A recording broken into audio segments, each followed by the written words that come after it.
Well, good morning. Welcome in. You are on the lifeboat. This is Captain Calhoun speaking. Good morning. Good morning, everyone. Welcome aboard.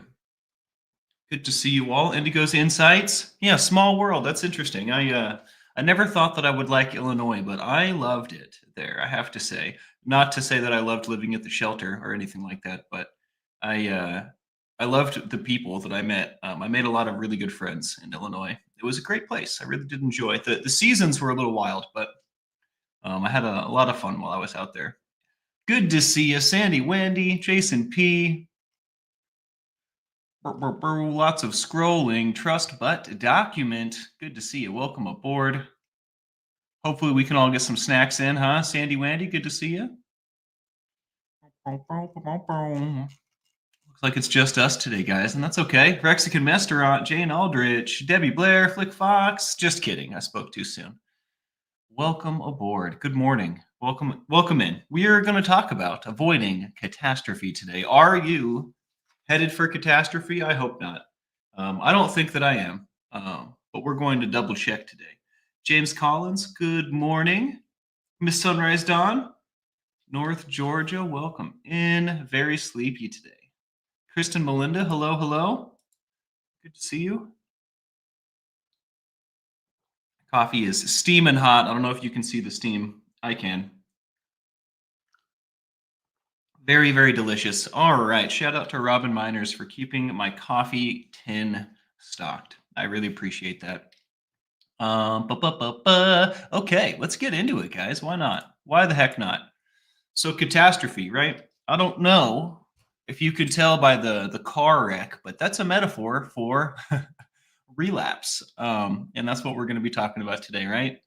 Um, Dale Cox, welcome in. Barbara White, good morning.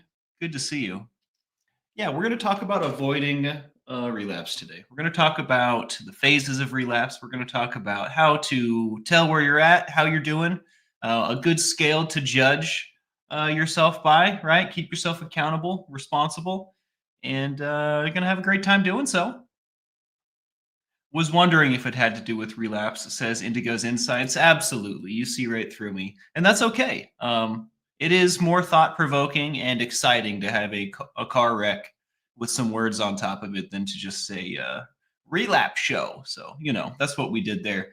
But yeah, so there's 3 stages of relapse, guys, if you didn't know. And we've done this quite a few times. So this might not be new information for everyone. And that's okay too, because this is called rote. We're going to go through the same stuff a lot. And that's just how we're going to learn some of this stuff. Persistence, right?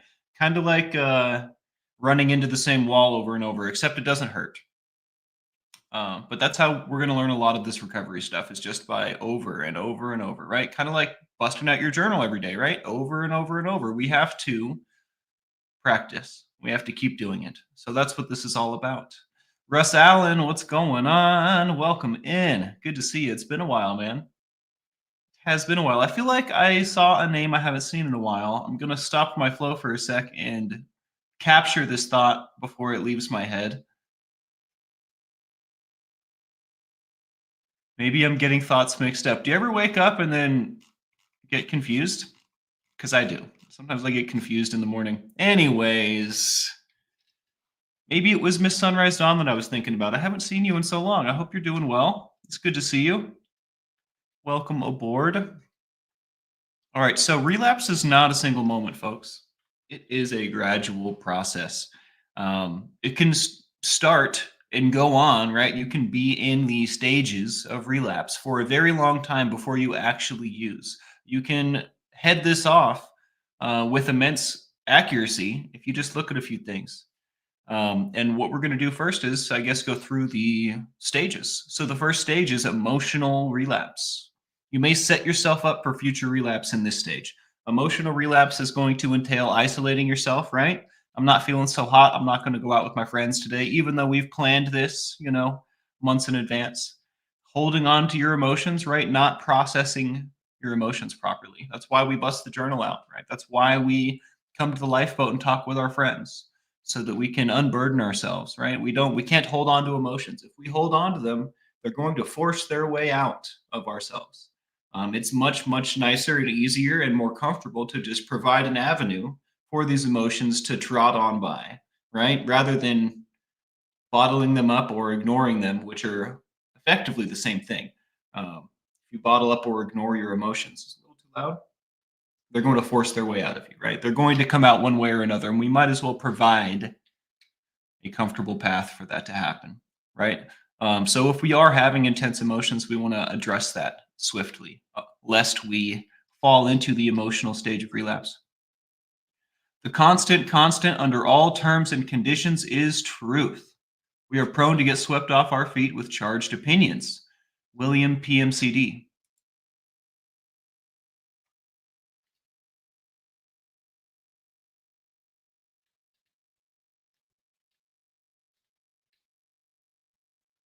What is this all about, Dale? I think you're trying to be funny.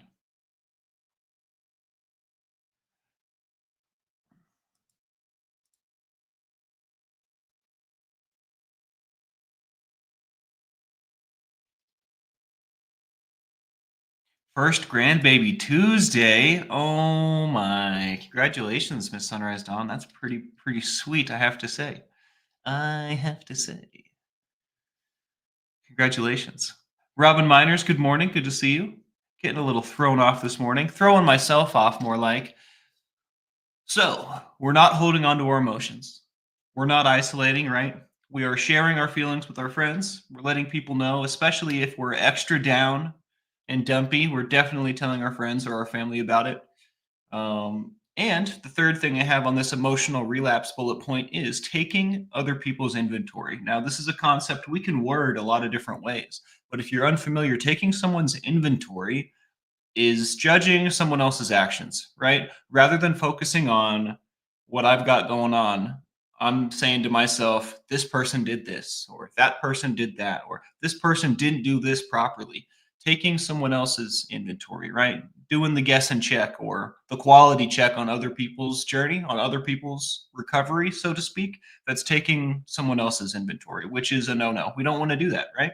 And that's because it directly takes us out of working on our own stuff, right? If I'm worried about what you're doing and what you're not doing, how can I possibly be concerned with or working on what I'm doing and not doing?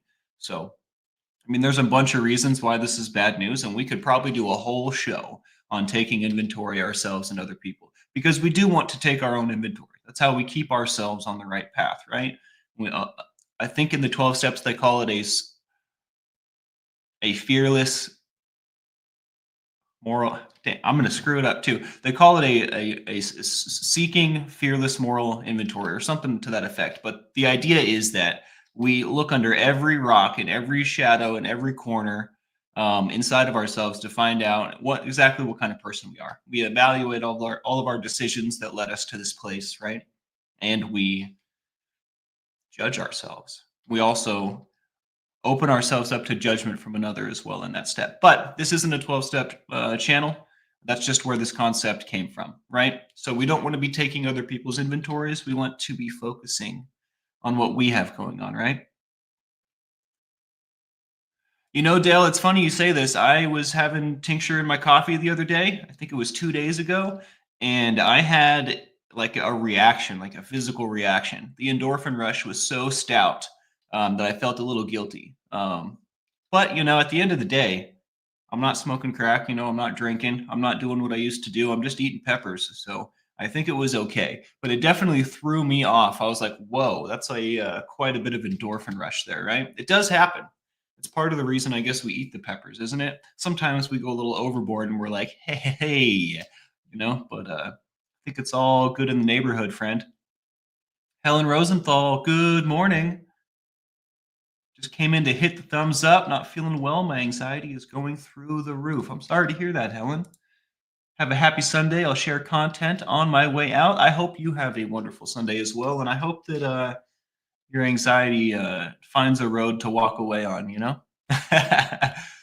Dale Green, hello from England. Good to see you. Welcome aboard. Don't be a judgy McJudgerson. That's exactly what we're talking about, Robin Miners. That's exactly what I'm trying to say. Thank you. You took the words right out of my mouth.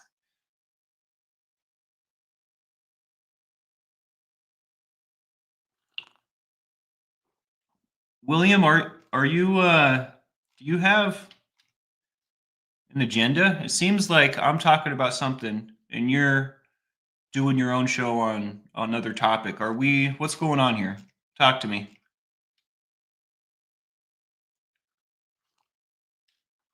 Like I feel what you're saying, but it definitely doesn't seem to be have anything to do with what I'm talking about, which is fine. Like we can have crosstalk, but I feel like you're the town crier. I just feel like I need to check in with you and see what's going on. You know, like the guy outside with the mail in the old movies. Extra, extra, read all about it. That's kind of seems like what you're doing. It's how it feels at least. So I just wanted to check in, make sure everything's kosher. I guess catastrophe could be construed as massively charged opinion. But I mean, catastrophe could just be a car wreck or could be me sticking a needle in my arm. It could be a lot of things. Could be a lot of things. Cures T, good to see you. I love that name. Welcome aboard. Also, we're still in the first phase of relapse, right? The emotional phase. Never have too many Dales. That's right. We are a big fan of Dales on this channel, I have to say. Dale Cox, Dale Green. Doesn't really matter what kind of which way you Dale. We're about it. That's so funny. You guys are hilarious. So in the emotional stage of relapse, the last thing I have written down is the importance of sleep and nutrition. This isn't necessarily a sign that you're in the first stage of relapse, emotional relapse. But if I'm not getting the proper sleep and I'm like missing meals, which I have been known to do. I'm prone to do that, and I bet you are as well. If you're anything like me. But that being said, if I don't do these things, I will slide mentally closer to relapse. And what I mean by that is everything's going to start to look a little bit different. Everything's going to start to look a little bit more dire.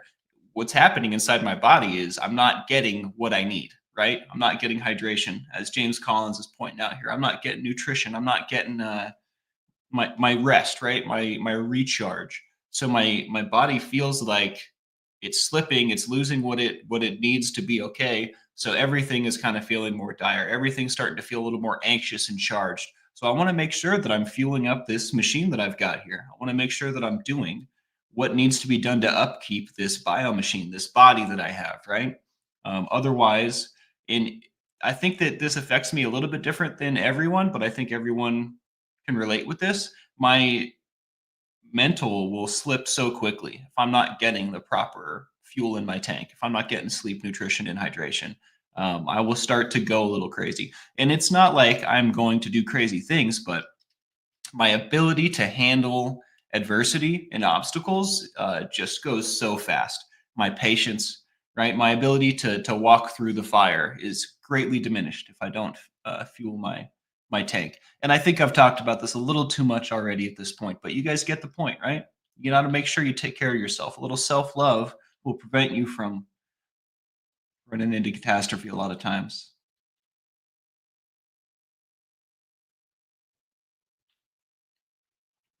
And it is a vicious cycle. Kirsty brings up a great point. I always struggle to eat and stay hydrated when my mental health goes. So if I let it slide and I get into that place where my mental health isn't good, then it's even harder, right, to start getting back on the right track. It is a vicious cycle. So it's it behooves us to stay ahead of this thing. It behooves us to stop it before it starts, kind of thing, right? Because once it starts, it's going to be more difficult, and it's kind of like, I guess, digging yourself out of a hole. The deeper you are, the more infinitely difficult. Like eventually, I'm not going to be able to grab. I'm going to be so far down that I won't be able to grab the lip. It just the deeper it goes, the harder it is to get out. You get it. Self trust is a big deal. I agree, William.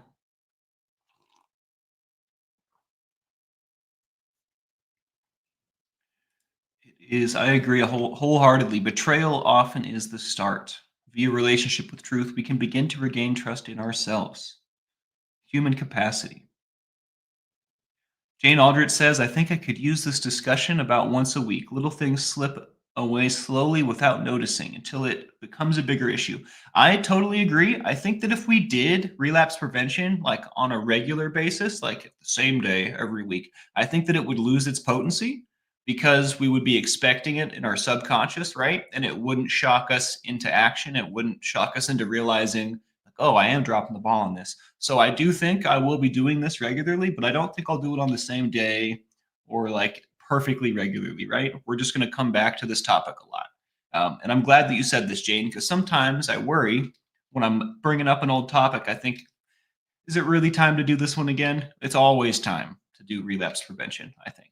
To do avoiding catastrophe, it's always a good time. Because, especially if you are in recovery, if you have walked the path of an addict, this is super important. It's super easy to forget, right? Especially the more success we experience, the easier it is to forget how bad it was. And somehow I forget every time. You know what I mean? Like right now, if I try really hard, I can remember the how I felt, right? My hopelessness when I was down bad. Um, but it's not as potent as it once was, right? It's not giving me emotional reactions unless I really indulge it, which is a good thing. I don't want to have those emotional reactions. Remember that stuff. But in the context of not relapsing, right? In the context of remembering how bad it was and why I don't want to be there, that is kind of an important thing to remember that potency. So we will be doing this regularly, but I don't think on a regular schedule, if that makes sense. So again, thank you for saying this because sometimes I psych myself out.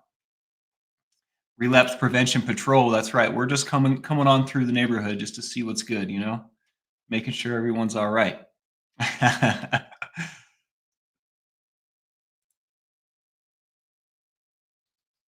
James Collins says it's so common, I think, for people in depression, etc., to skip meals when we do eat. It's usually not a well balanced meal, which I think is what we really need to eat. Absolutely. I end up eating lots of ground beef, lots of cereal, and lots of yogurt because it's easy. But I tell you what, if I could insert some more veggies in there, I bet you I would feel better on a regular basis. In fact, when I do have a meal that's not a regular meal, when I switch it up, my body feels the difference. I feel better. So this is a great point.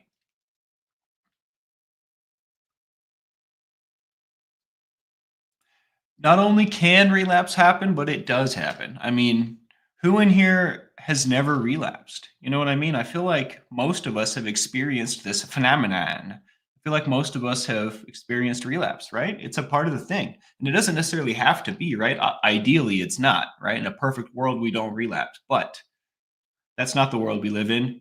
In fact, the world we live in, the percentage of people that are addicts that beat their addiction, and when I say beat, I mean they get sober and stay that way, is astronomically low. The deck is stacked against us, and I feel like most likely will always be. And maybe that's not the truth, right? Maybe there is one day it'll be different, right? And I think we are moving in a good direction as a community, right? But this is definitely something that's real and it's not going anywhere, right? This does happen.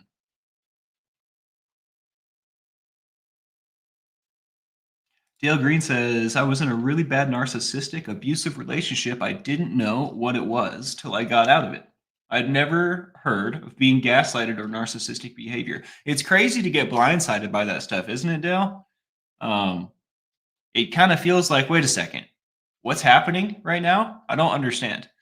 This is exactly my response when Lucy. I don't. If you're new here, you might not know who Lucy is, but I talk about Lucy a lot, and that's the fake name I've given an ex of mine that was quite influential on my life, and we had this exact interaction. We would have arguments, and I would just wouldn't understand why it was going the way it was going. Like, why can't we communicate? And it was because of gaslighting and narcissistic tendencies, I believe. But again, I don't want to take her inventory, but I can relate with this statement so much, Dale, and I appreciate you. I'm glad you got out of that thing, man. I'll never forget. I was talking to my dad. Um, I was going to try and calculate the time a few years ago, right about Christmas time, right before Christmas. I was on the phone with him, and I was telling him what was going on with Lucy and I, and I was like, I don't know if I should leave or not, but I feel like I need to do something. And he said, Spanx, do you want to be 5 years down the line feeling the exact way you're feeling right now, still with her? Or 10 years down the line, right? Do you want to waste all that time or do you just want to take the jump, right? And get the heck out of there. I'll never forget that. I got the heck out of there, dude, and it was super uncomfortable for a long time, for years actually. It broke me to rock bottom, I tell you, says Dale. Me too, dude. In fact, they say when you hit rock bottom, you can always find a deeper rock bottom. This was the deepest rock bottom I ever experienced. And you know, the crack and alcohol rock bottom was pretty rough, and it happened after this. But I bounced back from that quickly. Right, that was less than 2 years ago that I was smoking crack and drinking. Um, and Lucy and I broke up 5 or 6 years ago, something to that effect. And it still affects me today. I guess the crack and alcohol still affect me, but I bounced back quick. Right, I'm doing things now. The Lucy thing, man, I was a mess for years. For years, I was a mess. It was crazy.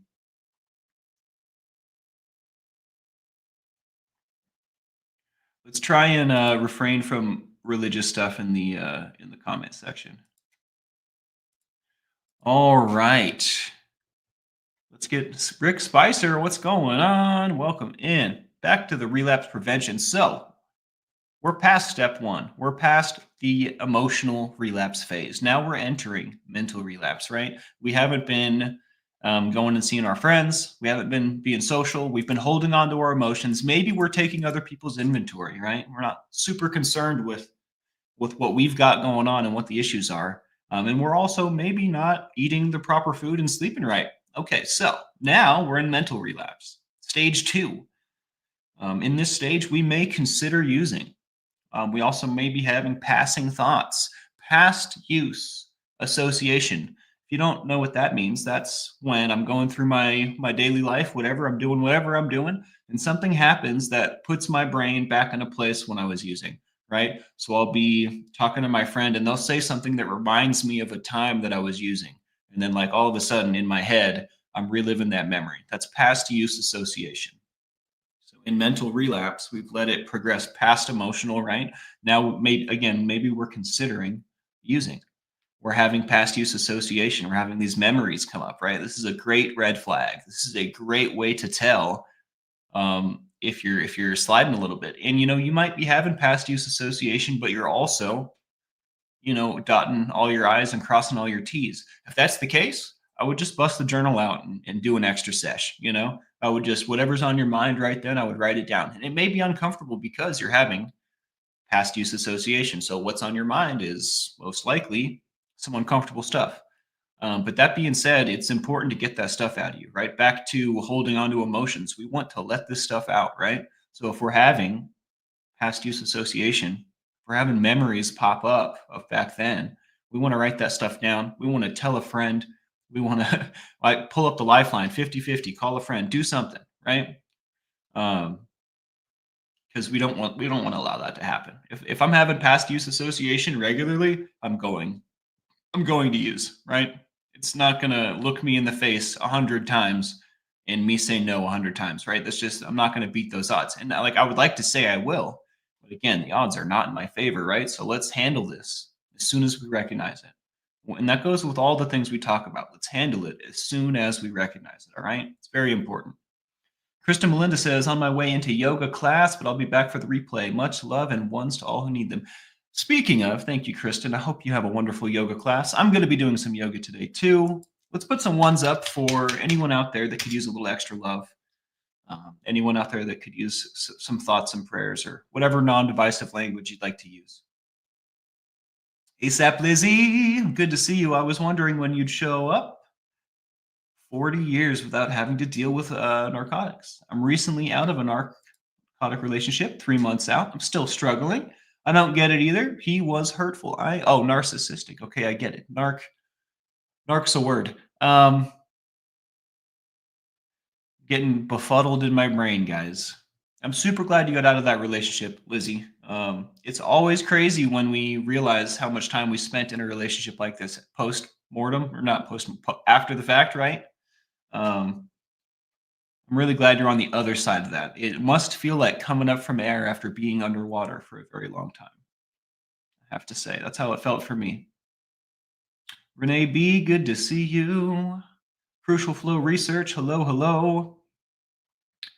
What about smoking weed during creative tasks? Not in a negative way. I think that's fine, man. I mean, If you're trying to get sober, I don't think that weed is a good thing to insert into the diet because the way that it affects your mind. But that being said, we are about harm reduction on this channel, right? If you're trading the crack pipe for some weed, go for it, dude. Like, you know what I mean? That's a good trade. I don't really have anything against weed. I limit the amount of weed that I intake because I don't want to be unproductive. I don't want to slide back to where I was. And I know my relationship with weed very well. And personally, I will get unmotivated. I just like staring at the wall, listening to music, which is great, right? If I'm trying to relax, but if I'm trying to get things done, right, it doesn't serve. So, and also I have a problem putting the weed down. So I have my own. Everyone's got their own relationship with stuff, right? So I don't tell people that not to smoke pot. I do suggest that they get some time under their belt first. But again, I mean, maybe that's your medicine, bro. You know, maybe that's your medicine. So, and at the end of the day, you're not gonna die from smoking weed. You know, you're not gonna have a bunch of crazy stuff happen. Now, I will also, it's a little caveat, weed interacts very interestingly with other substances. In fact, it kind of seems like across the board, and again, I'm not a doctor, I'm just a drug user, um, past drug user. Um, but it certainly seems to amplify the effect of whatever else you've got in your system. For example, when I was younger, and I was taking ADHD medication prescribed from the doctor, I would also get really, really stoned. And it would get to the point where I would start to have like weird hallucinations. And I don't know if they were hallucinations or if like weird stuff was happening, but it got really scary just in my head. And that was most definitely from the ADHD medication I was taking interacting from the pot. So also something to consider, but I think weed is great for creative tasks. In fact, I think that's literally the purpose of pot is to relax and to be creative. So, I mean, I support that crucial flow research. I appreciate you asking that question. It's always hard to talk about weed on a channel like this, but I think it's good that we do because we're not really against it. But again, it's important to identify the situation that you're in, right? Like, am I fresh, clean, right? Am I just getting sober off some crazy stuff? Um, I mean, do I have some time under my belt and I feel pretty good, right? I mean, there's all kinds of different positions you could be in, and again, weed affects everybody differently too. So it just comes down to the person. I think that's not something that I can decide for you. You know, man, I can really go off on stuff sometimes, can't I? Crystal Phoenix Rising, welcome aboard.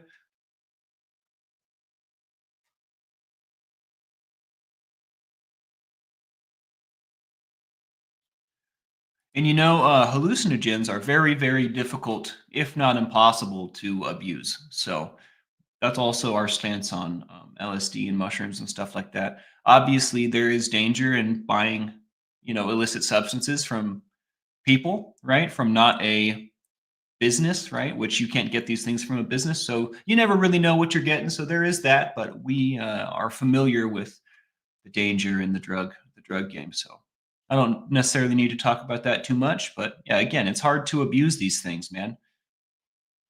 It is hard to abuse these things. You can't even get high on LSD over and over. You have to take breaks. Same with mushrooms, which is interesting.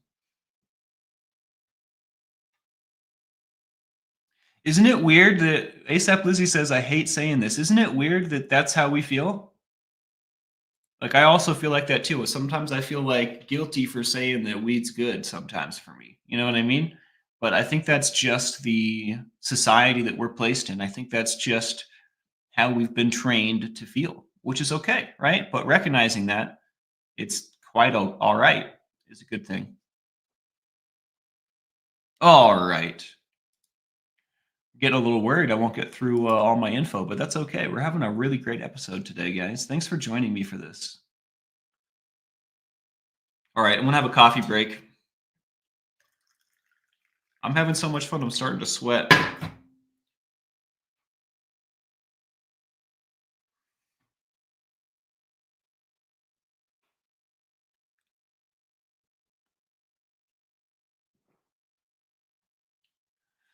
You know, the 12 steps did really great things for me. Um, so like I'm not a fan, but we definitely don't subscribe to that brand of sobriety on this channel. Harm reduction, not complete abstinence, right? That's what the 12 steps requires, complete abstinence. And then when it comes to medical assisted treatment, that's not sobriety in their eyes. So we can't fit in that mold because that's not what we believe. If the best you can do is a little better than you did yesterday, that's amazing. You know what I mean? You don't have to quit it all right now. And it would obviously be better, right? If we could completely abstain, but that's not realistic in a lot of situations, especially when it comes to like benzodiazepines or opiates, right? Synthetic opiate or opioids, pardon me, synthetic opiate. Um, I mean, we're talking about an entirely different ballgame at that point, right? Harm reduction, medical assisted treatment, these things are lifesavers. I wouldn't have a dad. Uh, my dad would not have made it without medical assisted treatment. So that's how we feel on the boat. Scooby Lee, what's going on? Nicotine or caffeine as well? Are you cutting back, Scoob? Proud of you. I was a huge fan of MDMA back in the day, Crystal. In fact, when I discovered it, I did so much of it that like I literally can't enjoy it anymore. I took it so far, it just puts me in a bad place now. When and again, I haven't tried MDMA in like 10 plus years, but um, I remember running into a wall that I couldn't escape at some point.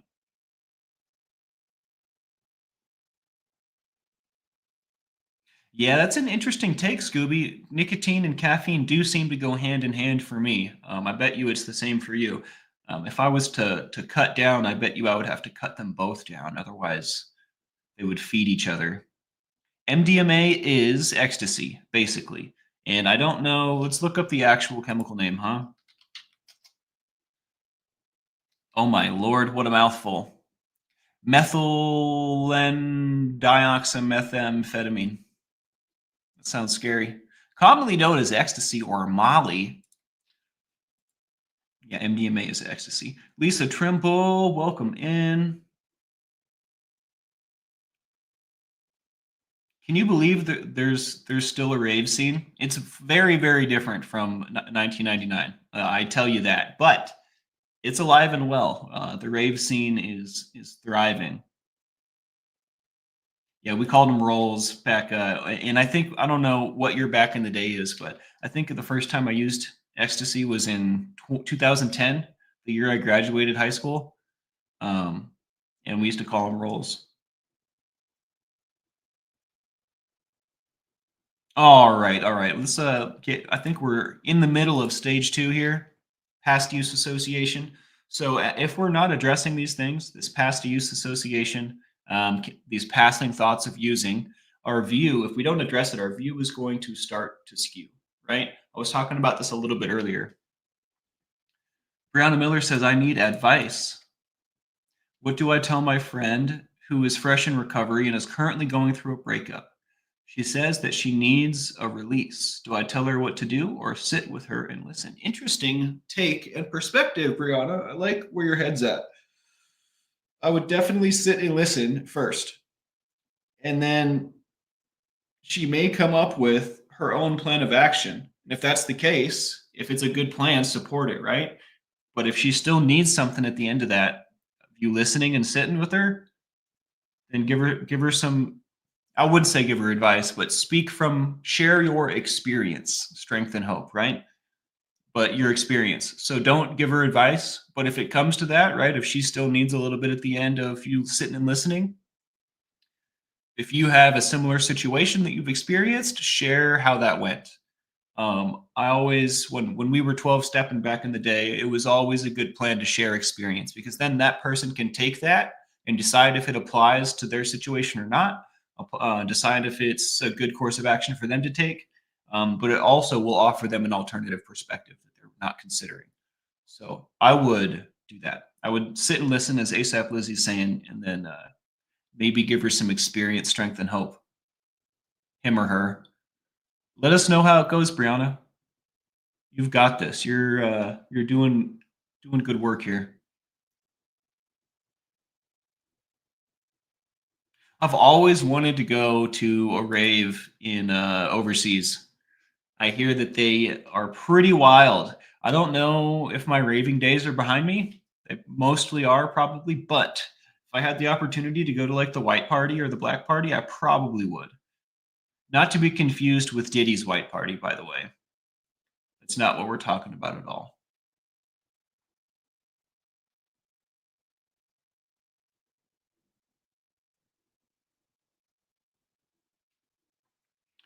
Just to touch on the Breonna Miller advice one more time. The reason we share experience rather than giving advice is because everyone's so unique and different. Everyone's situations are so unique and different. What worked for me might not work for her. In fact, it might not even be applicable. So I just share my experience and then they can process it how they do, right?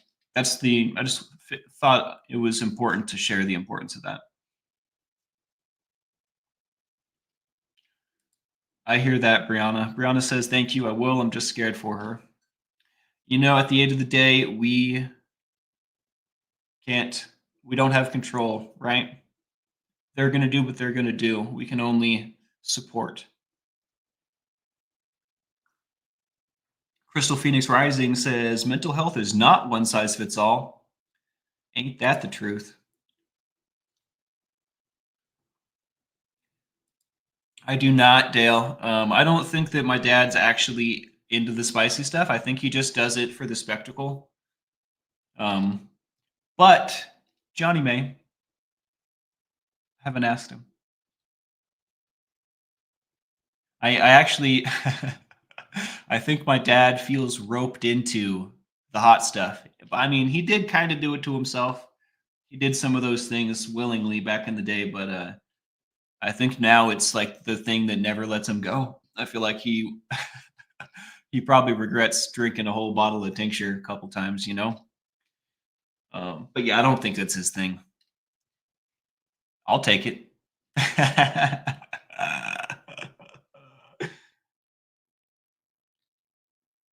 He does have a ridiculous tolerance, though. This is not false at all. He does it for funsies, I guess, but it's not really all that funsy for him. I think that's kind of what it is. But no, he comes by it honestly. I think that, and I mean, this stuff burns me up pretty darn good. So I don't think we're superheroes or anything, but we definitely have some stalwartness in us.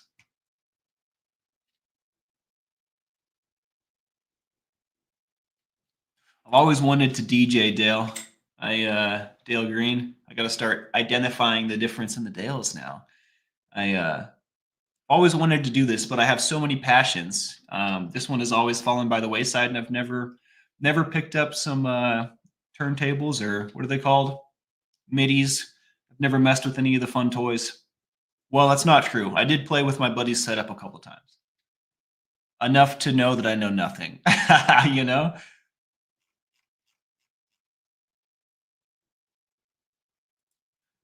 Alrighty. View starts to skew, right? We're letting these things go. So our view is starting to skew. Things are starting to look, again, I was talking about this earlier, a little bit more dire. Things are starting to look a little bit more charged, a little bit more like I need right now kind of thing, right? Which is dangerous. We don't want that. We may start lying. We may start making plans of using. Even if I'm telling a little white lie, that's a big red flag. That's something that I take account of. And if I am telling a little white lie, it's often off the cuff, right? And a reaction, not or subconscious. It's not necessarily intentional. Like I didn't go to this place to this person intending to say this lie. It's more like a poor reaction, right? If I catch myself doing that, it's a big red flag. And I probably need to bust the journal out and write about it.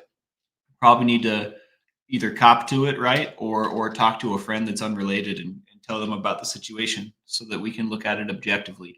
But it's a bad thing if I'm telling, even if it's a little white lie. If I'm being false, it's a big red flag. So I always make sure to address this. I always make sure to try and notice when it's happening. Because sometimes it'll happen and I won't even notice, right? If I'm not being diligent. So this is mental relapse. This is already looking quite a bit scarier than emotional relapse, right?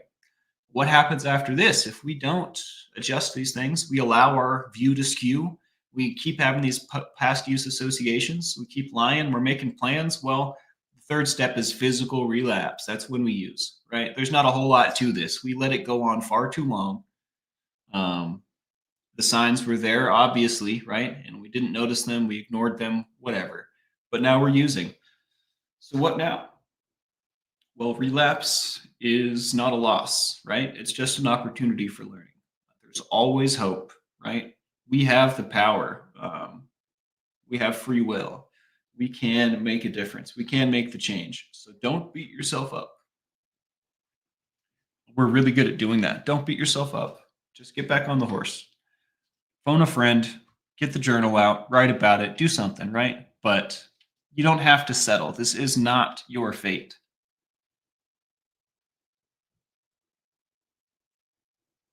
Annika, good to see you. Checking in from work. Hope everyone is well. I'll be able to join chat again on Tuesday, finally.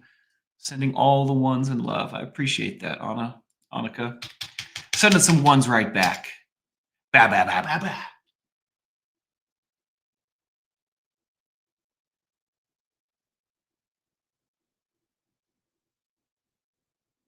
Music gear acquisition is also a sort of addiction for some people. I hear that. In fact, my friends on Facebook are always posting about their stuff. Brianna Miller says, I tell white lies when my mom makes a dinner that isn't good. I don't want to hurt her feelings. Well, this might be an exception, Brianna. I think we'll allow it.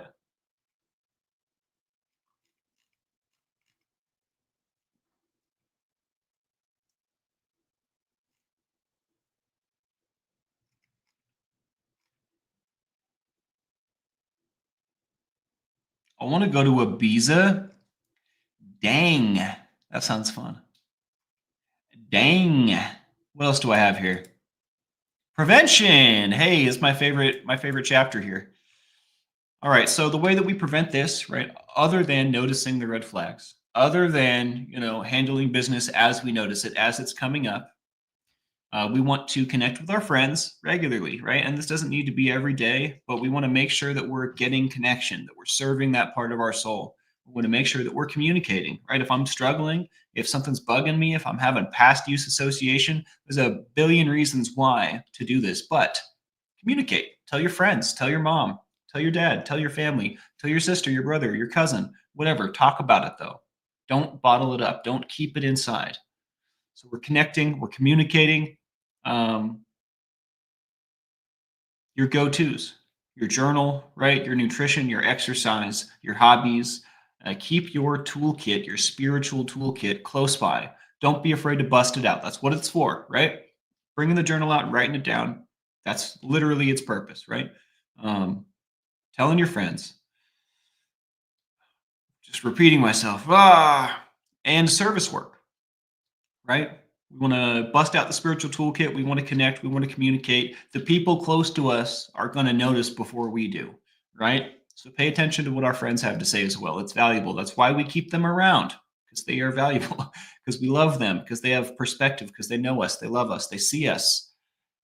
But also service, right? At the end of it all, at the end of the day, if none of this stuff is working, if I'm still feeling off, I'm going to go do something for someone else. I'm going to go do something that's not for me, and it's going to take me out of myself and put me in a position to do something good. And I'll feel good afterwards. The time I spend doing it, I won't be focused on what's bothering me. Service work is a lifesaver.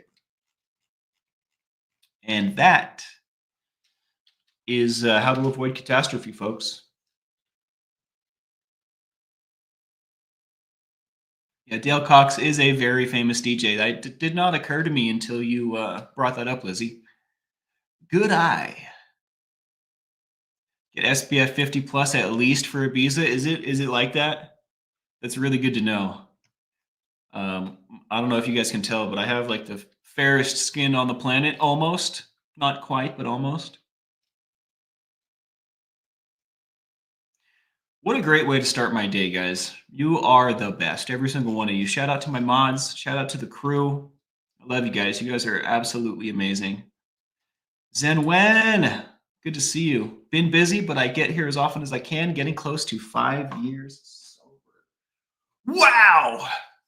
That's a big deal. Zen, I'm so happy to hear that. Zen Wen's been here since the very beginning, folks. We're very proud to have her on the boat, and also very proud she's getting close to 5 years. That's crazy. Keep up the good work, Zen. And I'm glad things are going well for you. Stay behind the ball, you're killing it.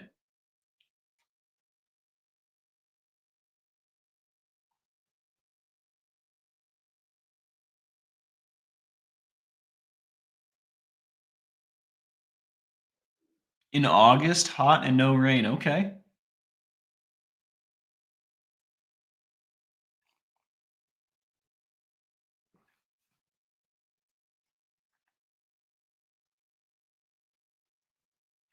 Wow, there's so much to read here. I don't think that I'm going to go down that rabbit hole. I'm feeling very pensive after this morning's episode, I have to say. Maybe I'll put some music on and just vibe, make some pancakes and think about stuff because, man, there's a lot of thoughts in my head. It's definitely time to bust the journal out after today's episode, I have to say.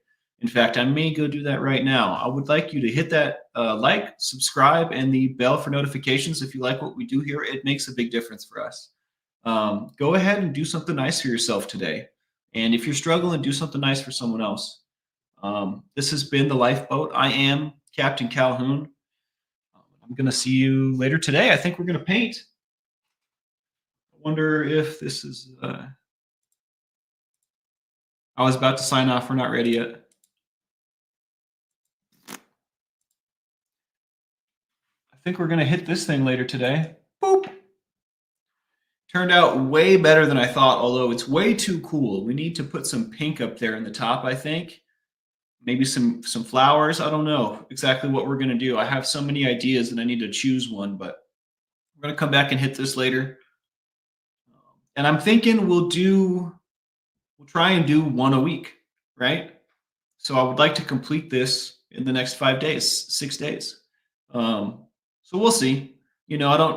I don't like to put creativity into a box, right? I'd like to let it breathe and move how it wants because you never know what's going to happen. It's like I don't go to my tattoo artist and tell him, all right, I want it exactly like this. Like I kind of let him do his thing, right? I give him an idea and I let him spread his wings. So also same thing with the painting. I would like to let it spread its wings. I'm not going to try and fit it into an hour session 3 times a week on this day. Like we're not going to do that. But generally, I would like to get one done a week. So check us out on the art stream later. My dad will be the Admiral. Will be going live later today as well, probably a few times. So give him a shout. And that's what I have for you, folks. Thanks for being here again. This has been just a joy. Till then, Captain Calhoun out.